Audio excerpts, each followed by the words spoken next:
Hello ladies and gentlemen, and welcome back to my channel for another Hot Toys Star Wars figure unboxing and review video. Now today, we're taking a look at none other than the Shoretrooper squad leader. Now before this guy was announced, the original Shoretrooper from Rogue One was going for insane money. He was the trooper that got away for a lot of people, and Hot Toys, in their infinite wisdom, decided to not reissue him, but to make a slightly different version to make those who missed out happy that they are now getting a Shoretrooper, but those who also have the original now have the opportunity to pick up a slightly different version. I fall into the latter. I did actually pick up two of these, so I will be building out my Shoretrooper squad. Now I got mine from toyswonderland.com. Link for that is of course down in the description below. They have 12-month installment plans and an awesome reward system. What we are going to do now though is get the box laying flat in the light box and do the unboxing. Here of course we have the box art for the Shoretrooper squad leader. Right up here on the front we do have a shot of the figure himself. Then down below we have one of those wraparound overlay style nameplates that literally says Shoretrooper squad leader. We have another shot of the Shoretrooper and his helmet on the side of the box. On the back we have all of the relevant legal information. Now on the inside, this is where they really went to town with the artwork. They've got an absolutely gorgeous shot of the Shoretrooper himself. To this day, I still don't know why Lucasfilm mandates the Star Wars box art on high-end products to be all exactly the same. I would love if Hot Toys were able to use those gorgeous shots on the front of the box. But here we have the Shoretrooper himself. I suspect this guy is going to be very similar to the original, so don't worry, we will be doing comparisons throughout the course of this video. And when the Mando Shoretrooper Grunt comes out, we'll do even more comparisons. We do of course have one tray, so what we are going to do now is get all of his accessories laid out in the light box and take a closer look at everything he comes with. Here we have all the parts and pieces that go with the Shoretrooper. Now unfortunately it's slim pickings, he doesn't come with a ton of stuff, just the E22. I would have loved being a trooper if he'd come with a thermal detonator, a sidearm, maybe an E11, why not? But I totally understand why they didn't. They wanted to keep it as screen accurate as possible. Now let's talk about the display base. They've done the thing that I never really understood why they did in the first place. With the Rogue One line, they got a little bit crazy. They started experimenting with the bases, and they included this piece. And very quickly thereafter, they never tried it again. And for good reason. This is a stupid little addition that doesn't give you any more display base real estate for your figure itself. It just makes it a little bit larger for no apparent reason, other than maybe adding some detail at the front, and it doesn't even properly connect to the base itself. You do have this awesome plate up the top that is fully removable, where you have an image of the Shoretrooper's helmet and the Imperial cog, plus some Arabesh printed on the front. We also have that second option underneath that could very easily be the flooring of the base on Scarif, or maybe even the Death Star, or pretty much any other Imperial outpost in all of Star Wars. You also have a regular crotch grabber that pegs in to the base. Now, seeing as he only comes with one weapon, they saw fit to paint it to the nines. It's this very basic gunmetal black color underneath, but there is a ton of weathering on the surface. There's silver scuffing and scratching, then they've gone over the top of that with a black wash just to bring out all the details. And this thing definitely looks all the better for it. You can also see a little red stripe on the back that just adds a nice pop of color. I also love that you can kind of see an E11 underneath these various editions. Obviously, when they were making Rogue One, they wanted to keep it very classic Star Wars, and they tied it all together by still using an E11 as the base for the E22.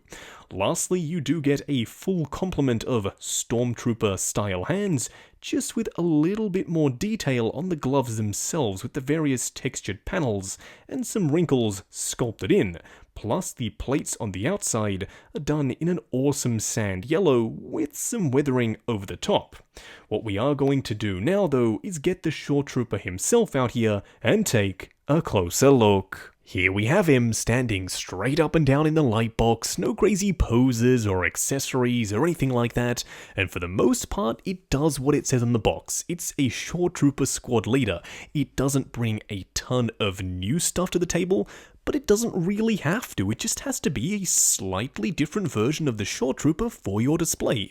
Now that the original is long since sold out, Hot Toys were able to reach into the bin off to the side that said Shoretrooper, never reissue on the top. They opened it up, pulled out a few bits and pieces, added some new paint applications, and also added some new parts to create something that does look dramatically different standing alongside the original.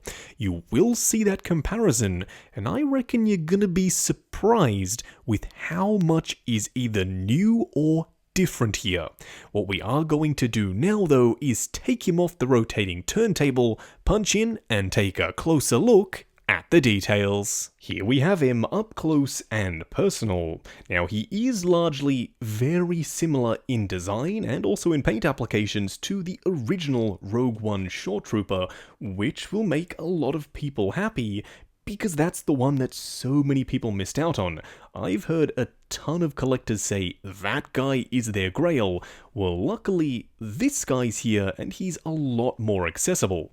Now, starting off with the helmet, this is my second favorite trooper helmet of all time. I love the design.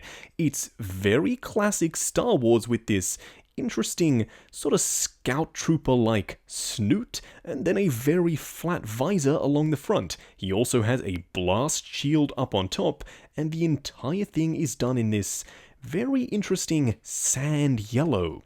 There's weathering, there's chipping on the surface, there's dirt and grime in the crevices. It looks glorious. So yeah, I'm super happy with the helmet, but it's almost exactly the same as the original.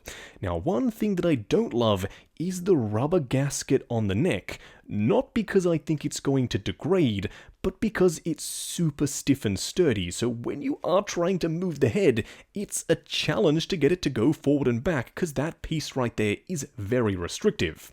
Now, coming down to the upper torso armor, this is also stunning. There is a ton of blast and scorch marks on the surface, and yes, the armor plates can all be moved around to get out of the way of articulation, and I'm pleased to report that the bodysuit is full fabric. That means you can go crazy with your posing, no worries about creasing or damage to the undersuit. That is definitely a good thing. And it's also a carryover from the original Rogue One Shoretrooper. Now, coming down to the belt, this piece I'm not necessarily in love with. It's a separate floating piece that is attached to the Karma, which is all new, but it's floating, as I said, so it continuously moves around and gets out of alignment and moves up and down. I wish that was fixed in place. I know why they didn't, to allow for even more range of motion at the upper torso, but it still would have been nice to keep everything in alignment. Now, speaking of the Karma, it's just a straight up black fabric. There aren't any wires, it's not a rubbery type material. There are two straps that come up and connect it to this cummerbund style piece, so it all looks very nice and secure. The pants are actually surprisingly a little bit different to the original Shoretrooper. You will see that in the comparison segment, but they're slightly more brown. Then coming down to the shin guards, I love the asymmetrical design.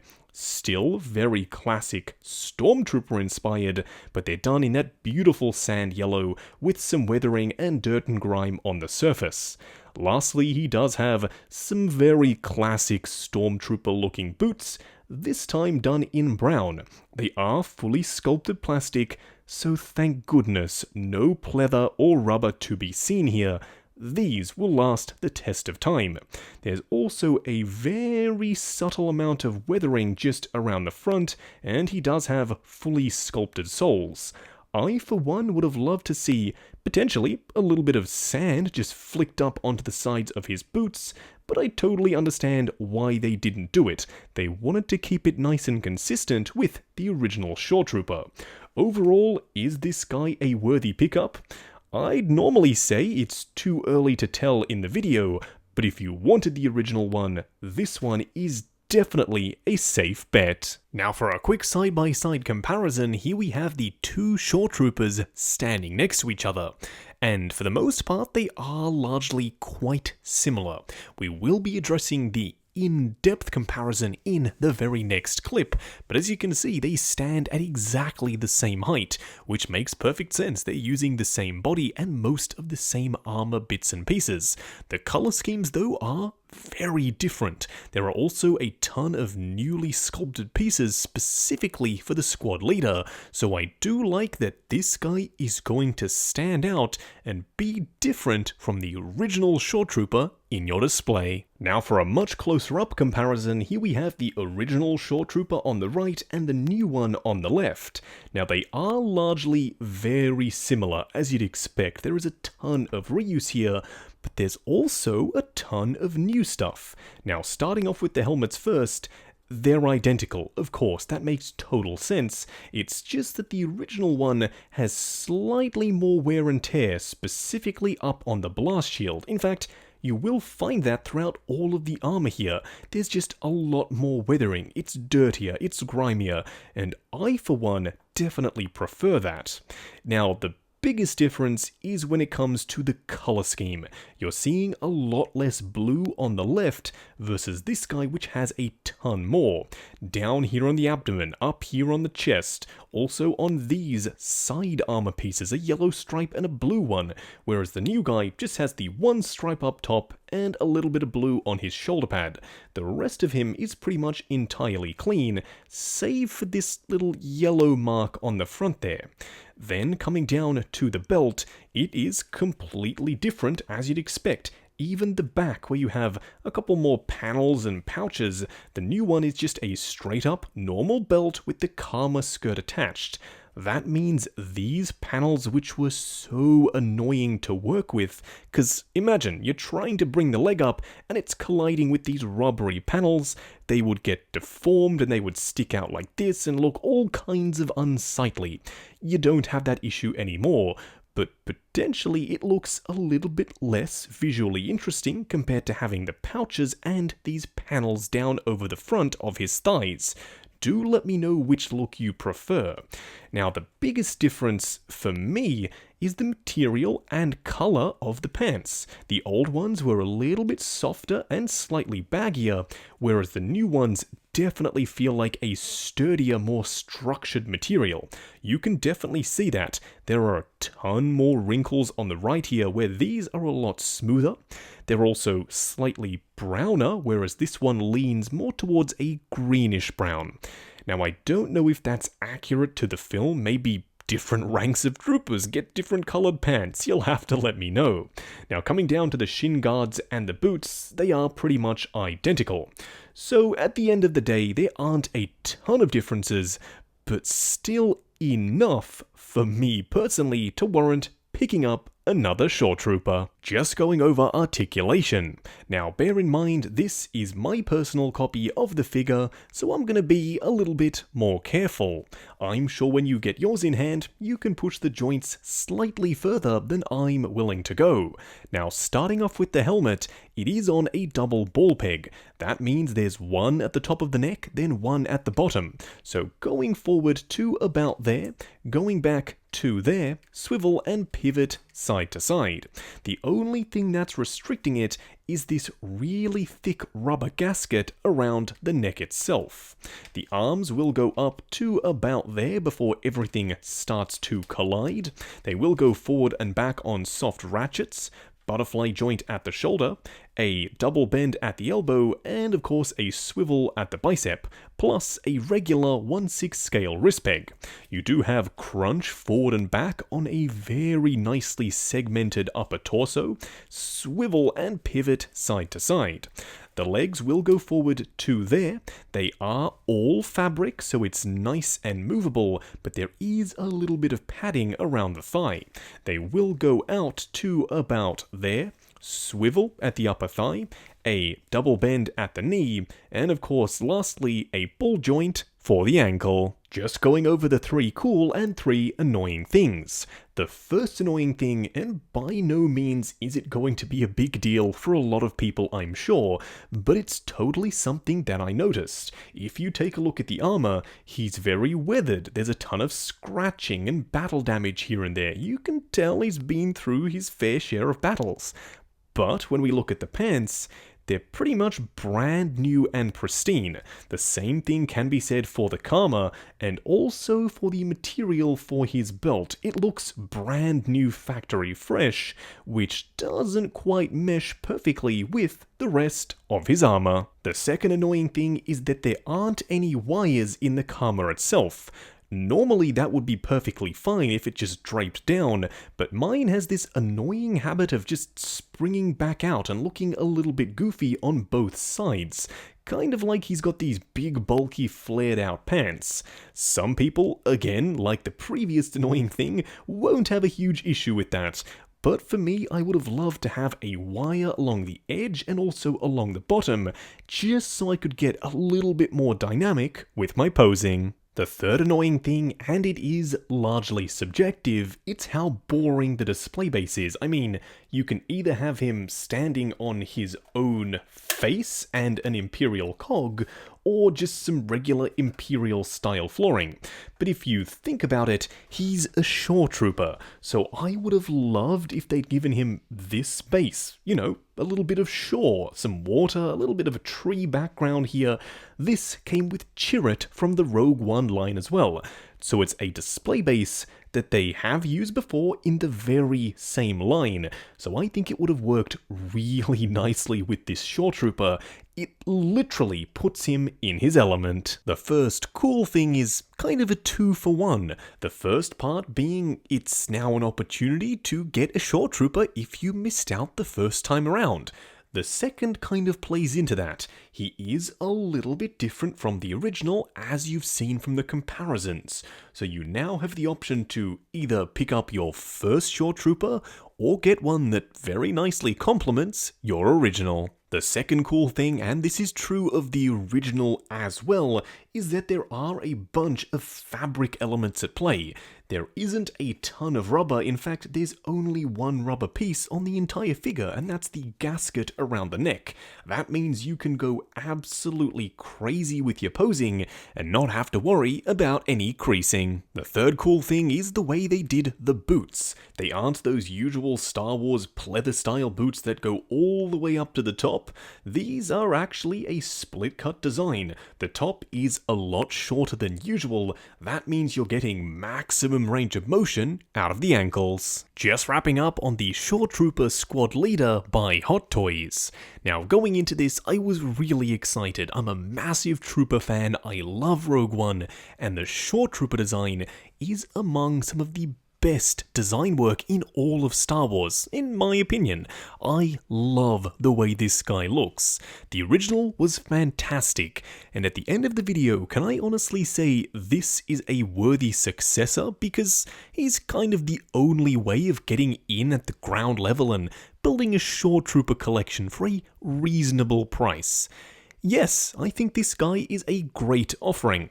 I still prefer the original, but that's because I have him. If I didn't, and I was faced with the prospect of potentially spending as much as picking up 2 of these on one original Shoretrooper, I would absolutely get this guy. He's equally as good. He has the same presence on the shelf, and at the end of the day, I kind of hate saying this because you all know I'm a Trooper guy, but it's just a Trooper.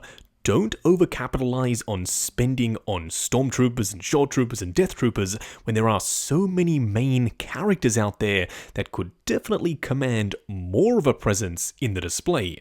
That being said, it's still absolutely worthwhile to pick this guy up. He is my second favorite Trooper design in all of Star Wars.